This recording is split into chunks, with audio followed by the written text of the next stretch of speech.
This is a CBS News Special Report. I'm Jeff Glor reporting from Washington, D.C. And the 116th Congress convened today with Democrats taking control of the House for the first time in 8 years. They have just elected Nancy Pelosi as Speaker, a position she held between 2007 and 2011. It is the first time a Speaker has returned to power in more than 60 years since the late Sam Rayburn, who served for 17 years in that position 3 different times. This Congress will include more racial diversity, more women, and more LGBT members than ever before. It will also include the most military veterans in a decade. And all of this, as we watch this today, happens amid the government shutdown, now in its 13th day. The Democrats will first work to approve a bill that would reopen the government, but President Trump has said he will not sign any bill that does not contain significant money for a border wall. As we watch Nancy Pelosi speak after she was just re-elected Speaker of the House, joining me now is Nancy Cordes here at the table, and also Major Garrett. We have Ed O'Keefe on Capitol Hill here.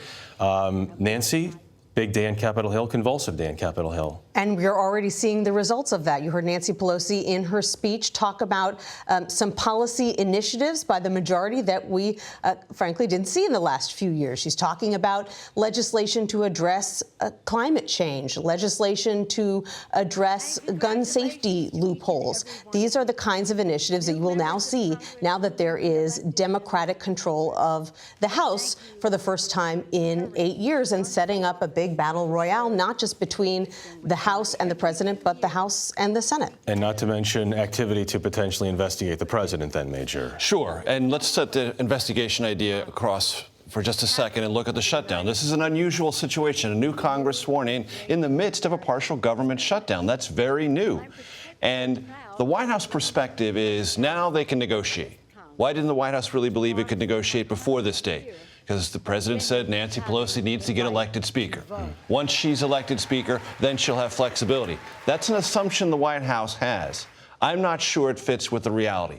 Nancy Pelosi is Speaker because Democrats won more than 8 million more votes in this midterm election than Republicans did. The largest popular vote total differential since 1974, months after Richard Nixon resigned the presidency. That is a mandate for the Pelosi style of approaching this White House. And she said this morning, no money for the border wall, zero.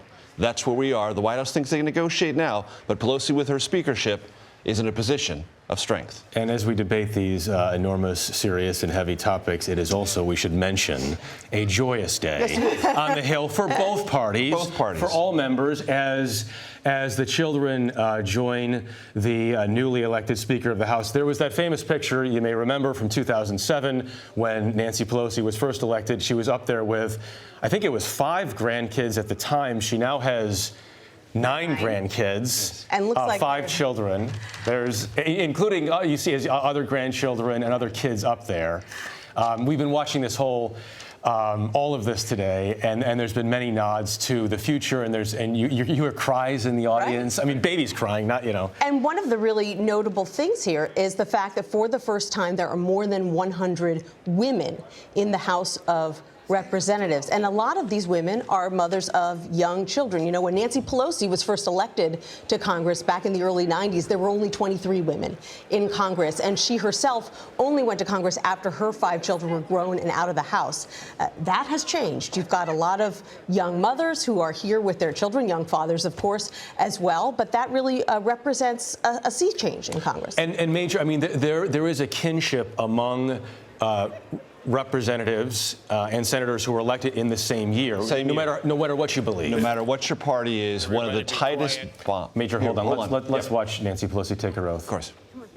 If the gentlewoman from California would please raise her right hand, which you're doing, do you solemnly swear that you will support and defend the Constitution of the United States against all enemies, foreign and domestic, that you will bear true faith and allegiance to the same, that you take this obligation freely without any mental reservation or purpose of evasion, and that you will well and faithfully discharge the duties of the office on which you're about to enter, so help you God? I do. Congratulations, Madam Speaker.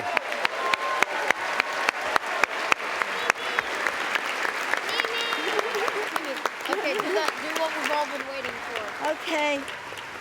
Okay, now, so there you go. Nancy Pelosi has taken the oath. Now, she will administer the oath to everyone. But, I mean, what a moment for every member. And so I've sure. been privileged to cover Congress for almost 20 years, and every year this ritual is a sacred ritual, as the Speaker described it in her speech.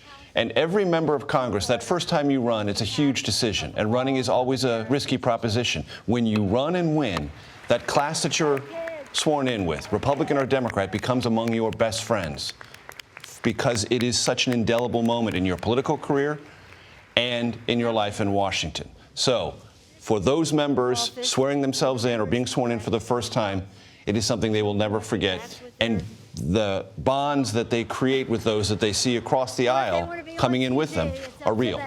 Ed O'Keefe, also on Capitol Hill. Ed, no lack of interesting moments here so far today. No, this was an incredibly historic day, and Pelosi was able to get reelected with 220 votes. You need at least 218 to win, so she just eked it out.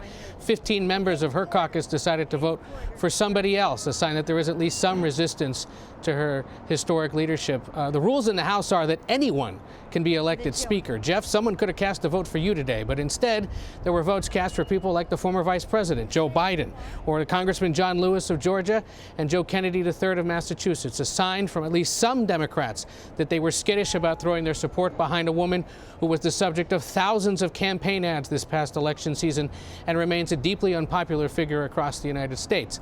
But she signaled there in her speech she's eager to work with both sides of the aisle and is hoping to find a way to end this shutdown. As Major Nancy mentioned, this is the first time in American history that a new Congress is beginning in the midst of a government shutdown. We haven't seen this before, and while about a third of the government remains inoperable, it looks as if congressional leaders in the White House will meet again tomorrow to try to see if they can break the logjam. We get a vote for Speaker of the House this year. Ed, thank you for that mention. I mean, it is worth mentioning that people can vote for whoever they want to for Speaker of the House, and then there was the Biden vote. Yeah, right. Listen, this is there is now, as you mentioned, Nancy, a lot of work to be done here in the next 2 years, and this Congress is going to be a fascinating one to watch as we approach 2020. Sure, and what Democrats are going to be trying to do with their new majority is send a message to the electorate, hey, we are the party that can govern. So what they're going to try to do is to, yes, investigate the president, and they have so many investigations that they want to do that they've actually spent the past couple of months just prioritizing what they can do and what they can't. But beyond that, they want to show the country that they can do more. So they are going to put forward large pieces of legislation that they think would be popular with the country, whether or not they think that Republicans in the Senate are willing to take them up. Infrastructure, drug prices are two areas that Pelosi mentioned that the White House has identified as high-level priorities. That's an area, and infrastructure seemingly always gets thrown into this mix in the last 5 or 6 years. Never gets anywhere, but everyone talks optimistically about it. But the investigative side is also part of this. The president, right after the election, said, if you investigate me, forget about bipartisanship. You can have one or the other. You cannot have both. You can't investigate me and claw at everyone in my administration and my cabinet and then ask me to cut deals with you. Are there indications right now that the 116th Congress can be more productive than Congress has been for the last decade or so? Well, it depends on how you measure productivity. You have a divided Congress with Democrats pushing an agenda that they will consider to be productive because it represents what they believe is their mandate. The Senate Republicans have said most of that is dead on arrival. This end the shutdown legislation will be a classic example of that. A Democratic idea going to die in the Republican Senate.